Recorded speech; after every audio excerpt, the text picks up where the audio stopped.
4 چیزیں توبہ کے لیے بیان کی گئی ہیں یہاں پہ، سمجھ کر کے چلیں آپ۔ جب کوئی آدمی کسی کفر سے توبہ کرے، نفاق سے توبہ کرے، بڑے گناہ سے توبہ کرے، اس کی 4 منزلیں ہیں۔ سب سے پہلی چیز اللہ فرماتا، کیا یہ چاہتے ہو کہ اپنے اوپر اللہ کے لیے سری محبت کر لو، سری حجت کر لو؟ یعنی اگر تم یہ چاہتے ہو کہ اللہ کی تمہارے اوپر پکڑ آ جائے تو پھر یہ کام کرتے رہو، اللہ کی پکڑ آ جائے گی۔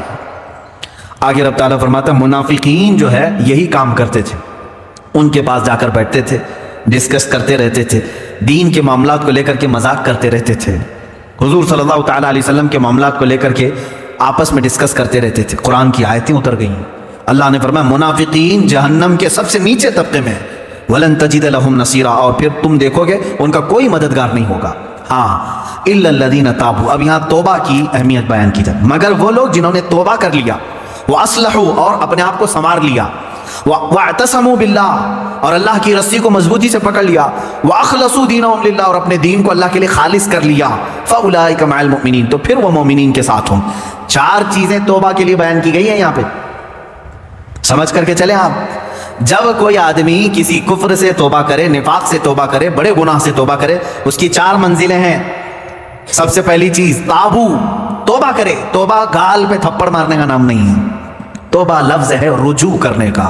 رجوع کا مطلب ہے جس کام کو کیا تھا اس سے اپنے آپ کو شرمندگی محسوس کرے کہ میں نے غلط کیا تھا اور چھوڑنے کا پکا ارادہ کر لیا، یہ توبہ ہے۔ کان پکڑنا، گلے گال کو تھپڑ مارنا یہ کوئی ضروری نہیں، نہیں بھی کیا تم نے، سوئے سوئے دل میں ارادہ کر لیا اے اللہ مجھ سے غلطی ہو گئی، میں باز آتا ہوں، یہ توبہ ہو گئی، یہ تمہاری توبہ ہے۔ سجدے میں گر گئے، اے اللہ مجھے افسوس ہے کہ میرے سے غلط کام ہو گیا، تم نے اپنی غلطی سے توبہ کر لی، بس یہ توبہ ہے۔ توبہ کہتے ہیں پلٹنے کو، جہاں تھے تو وہاں سے پلٹ آئے۔ نمبر 1، توبہ کے بعد کیا کیا کرنا ہے؟ وہ اصلحو کا مطلب ہوتا ہے اپنے آپ کو پھر سنوارنا ہوگا تمہیں، مومنین کے ساتھ اگر بیٹھنا ہے تو سنوارنا ہوگا۔ اسی لیے اس آیت کے ذریعے سے مفسرین فرماتے ہیں کوئی اگر توبہ کرتا ہے کسی چیز سے فوراً اس پر اعتبار مت کرو، 6 مہینے انتظار کر کے دیکھو کہ سورا کہ نہیں سورا، اپنے آپ کی اصلاح کیا کہ نہیں۔ میاں آج چھوٹی چیز تھپڑ مار لیا، توبہ توبہ توبہ توبہ، اور اس کے بعد پھر کل دیکھا تو پھر وہی ہے۔ کبھی کبھار جو سچی توبہ نہیں کرتا ہے وہ آدمی چند دنوں کے بعد پھر واپس اسی گناہ میں چلا جاتا ہے۔ شریعت نے کہا ہے کہ 6 مہینے اس کا انتظار کریں، 6 مہینے اس کا انتظار کریں، دیکھیں کہ اس نے اپنے آپ کی اصلاح کر لیا نہیں۔ کچھ لوگ صرف شادی کے لیے توبہ کر لیتے ہیں، صرف شادی کے لیے ایمان لے آ رہے ہیں، یہ بھی معاملات ہے۔ تو یہاں پر بھی حکم ہے، ٹھیک ہے ایمان لایا، میں اس کا انکاری نہیں۔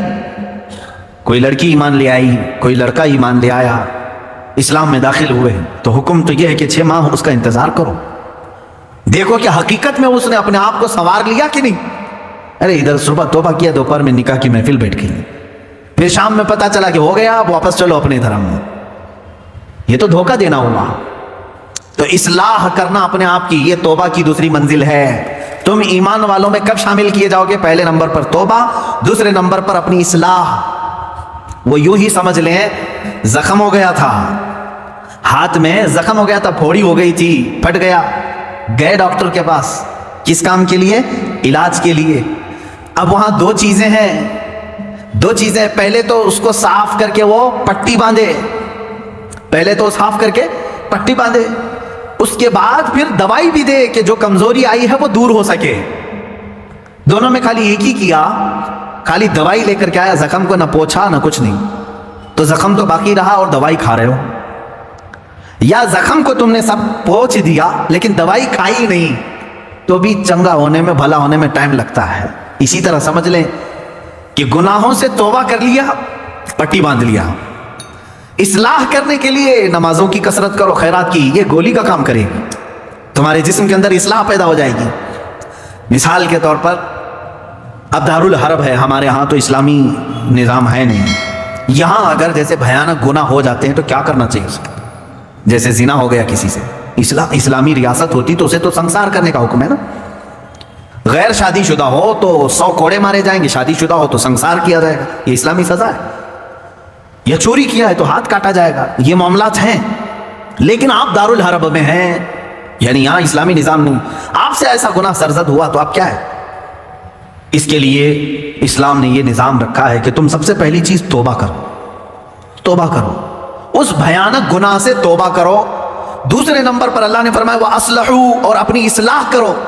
اصلاح کس بات پر؟ پہلے سے زیادہ نمازوں میں آؤ، نفل کی کثرت کرنے لگ جاؤ، خیرات کرو، صدقہ دو، محفلوں میں بیٹھو، تسبیح ہاتھ میں لے لو، کیونکہ جو ڈیمیج کیا تم نے اپنی روح کو، اس کو اتنا بینڈیج تو لگانا ہی پڑے گا، اس کی اصلاح تو ضروری ہے۔